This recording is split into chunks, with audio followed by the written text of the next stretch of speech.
Bilang epekto ng pagtaas ng presyo ng produktong petrolyo, kanya-kanyang adjust naman ang ilang public transportation companies para makasabay. Kung ano-ano ang kanilang ipatutupad, alamin natin kay Traffic Tito Mondi Lopez na nasa Pasay City ngayon. Tito Mondi, good morning! Anong araw ba ang mga tipid hacks na meron sila dyan?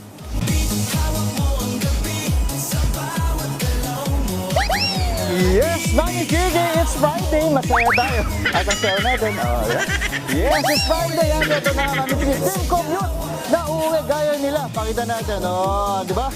Dahil weekend bills na nga, kaway-kaway, sabay. At eto na, speaking of tipid tips natin, alam nyo naman, eto, nabasa nyo to sa SOCME, di ba? Naglabas sa isang company, itong Victory Liner ng magiging paraan nila kung paano makakatipid sa krudo nila. Ang sabi nga nila dito, Mami Chiki at mga kapatid natin na magkakaroon doon na parang 5 minutes bago umandar sa kabubuksan yung aircon. At pagdating sa stopover naman, papatayin din para yung waiting time nung ay makabawas at makakatipid nga sa krudo. At para linawin yan, ito, makausap natin ang Master Terminal na si Sir Joe. Ito, suki na tayo. Sir Joe, good morning.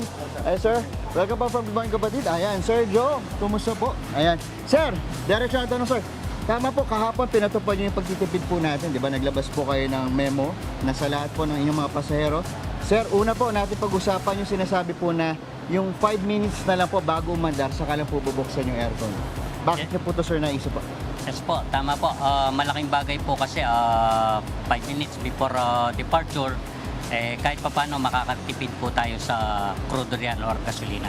Okay. Pero sir, di ba po, like yung sa Baguio, yung biyahe kasi dito ngayon sa Pasay, di ba sa Baguio, ang kanina nakausap natin, 6:15 yung mismong alis. Pero yung dati daw po, yung waiting time ay 6 o'clock pwede na. Para may 6 to 6:50, may 15 minutes yung mga pasero natin na nandun sa loob ng bus. Habang nagitay, at bukas yung aircon. Pero ngayon, 5 minutes na lang po, tama? Tama po. Opo. So anong feedback noon natin, mga customer doon? Sa ngayon, maayos naman yung feedback po nila. Maganda naman kaysa naman sa hindi tayo gumawa ng paraan para makatulong sa gobyerno at sa krisis na nangaganap dito sa ating bansa. Then sir, nasa stopover po ninyo muna. Bago natin pag-usapan, ano-ano po ba mga biyahe nyo dito na merong stopover? Sir, yung mga main stopover po namin na biyahe kagaya ng Baguio at saka yung mga Cagayan lines po namin. Okay. Sa Zambales, sir, may stopover din ba? Sa Zambales po, wala po kaming stopover doon. Okay, wala. Wala, dadaanan So lang. kadalasan nung pag di ba, papatayin din nila yung aircon. Ilang minuto yung waiting time? Mga ilang minuto po? 15 minutes lang po. 15 minutes. Sir, yung 15 minutes na yun, di ba malaki din yung natitipid yung mga ilang litro ng rin yun, ng crude on, diesel.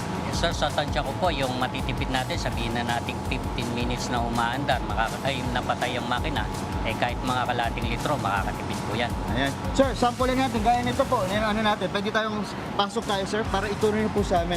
O ito, guys, sir, pasok po tayo. Parang imagine na natin, ito, biyahe, halimbawa lang po ito, ha. Sir, sakay tayo, pabukas natin. Ayan. So, halimbawa, ang sitwasyon natin ganito yan. Kung anong oras na ba ngayon, pakita natin. Teka, oras natin ay 7:17. Halimbawa, kung 7:30 pa yung ano natin, so yung mga pasahero natin nandito muna naghihintay. Pero ito, pasok natin dito. Sir, sige, pasok po tayo. Pasok tayo. So ngayon, bubuksan niyo yung sir yung aircon, patay muna, di ba? Papatayin yung aircon. Sir, pakita nga, sir, saan ba patayin ng aircon? Ako, di pa ako nakakita ng bus eh. Pasok nga tayo, kuya. Daddy D, pakita natin. Ito, Daddy D, akyat tayo, pakita natin. Ayan, ito, sir, yung on-off na rin po. on-off ng aircon. Pero ako naka-jacket, mainit na eh, no? Mainit-init kasi nga dahil ano pa naman. Tapos off lang siya, then pag-on. Paano sir pag-on natin? Parehas pa rin po. Tapos On-off po, pa rin po siya. sir, gaano siya kalamig kadalasan?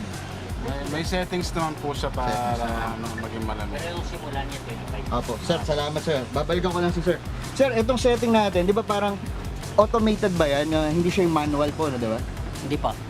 Automatic siya. Kagaya niyan. Pagkabukas niya, 25 kagad. Then tapos pagka lumalamig, gumaganda lalo. Opo. Ngayon kasi medyo mainit dahil kadarating lang po. Pero ina-assure naman natin sir, di ba, na pagdating po dito ay biglang lalamig na po.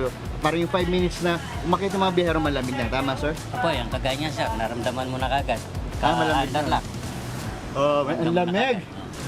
Ramdam mo na kagad, kaandar lang. Ala pang 1 minuto. Pwede, malamig na yun. Okay, very good sir. Dahil dyan, maraming salamat. So, ganun po. Sir, pahabol ka lang din. Sir, importante rin na meron pong preventive maintenance po para makatipid. Tama po? Yes po, napakalaking bagay po ng preventive maintenance. Kagaya ng mga filters, yung mga barabarado, Opo. malaking bagay po yan pagka laging malinis at hindi nahihirapan yung makina ng sasakyan.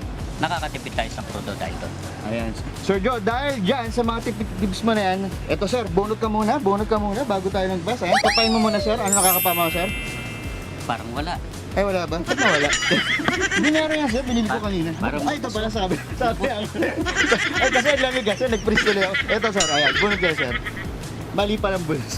Ayan, oh. Sir, ito pa. Huwag mo itapat sir ko, lalamig agad. Sir, maraming salamat sir. Ito, mabilis ako maraming salamat. Kuya, maraming salamat sir pa aircon ha. Eto.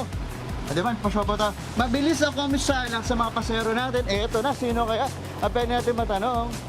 Sir, kayo ba? Sir, mabilis na tanong lang. Good morning. Ang init po. ang araw. Sir, lakas tayo, sir. Pero hindi tayo marawag. Sir, mabilis na tanong. Ako po si Tito Monday Morning Kapatids. Sir, galit ka ba? Hindi pa po. Ayan, kasi di ba tayo dito tayo? Ayan. Sir, di ba alam niyo yung Victory Liner? Suki po kayo dito? Apo. Opo. Sir, di ba naglabas sila ng issue na parang 5 minutes bago sila umandar, saka pa lang po sila pwedeng magbukas ng aircon. Tapos alam niyo na pa yung stopover nila, di ba? Papatayin din yung aircon. Apo. Sang-ayon po ba kayo doon? Sangayon naman. Paano sang-ayon? Pakita niyo sir, sang-ayon kayo. Smile. Sangayon naman. Ayan. Bakit sir kayo sang-ayon? Para makatipid ng ano, na gusto mo ng enerhiya. Very good. Apo. So far, pag-akit nyo naman po, kumusta? Malamig naman yan, di ba? Malamig naman po. Okay. Tapos isa po sir na dapat natin tandaan, ito kasi yung Victory Liner, isa rin sa mga protocol po sa mga may terminal, dapat din may ventilation, Opo. may mga ventilador, tapos mayroong magandang upuan, at mayroong bubong para hindi tayo mainita. Pero ngayon nainitan tayo sir, no? Dahil Mainit po. yung araw. Opo. Okay. Sir, dahil dyan, ito, may pabunot din ka ako sa'yo. Salamat sir. Kapain mo muna, ayan, bago tayo maghiwalay. Happy ka ba sir? Happy naman po. Very good. Saan ka ba pupunta sir? Sa Baguio po. Baguio. Sir, bilang mo ako chocopix. Sige po. Okay. Sir, bunot. Oh, para sa yan sir, ha? Thank you po, thank you po. Okay, yan muna ating Morning by Live na dito sa Pasay. Back to studio, sir, gawin tayo. Sir, sama ka na, sir. Sir, sa'yo tayo, sir. 1, 2, 3, dyan. Hawak mo ang big. Hawak mo ang big. Sir, pakita. Hawak mo ang big. Hawak, sir, sir. Hawak, sir. Bumabati sila sa iyo. Nandito ang ating Maui Wawi. Yes, Tito Mondi. Happy Friday sa inyo dyan. Maraming salamat. Mga kapatid, Mondi Lopez po, manatiling updated sa lagay ng trapiko sa mga pinakaabalang kalsada sa Metro Manila. Mag-follow at subscribe na sa social media pages ng News 5.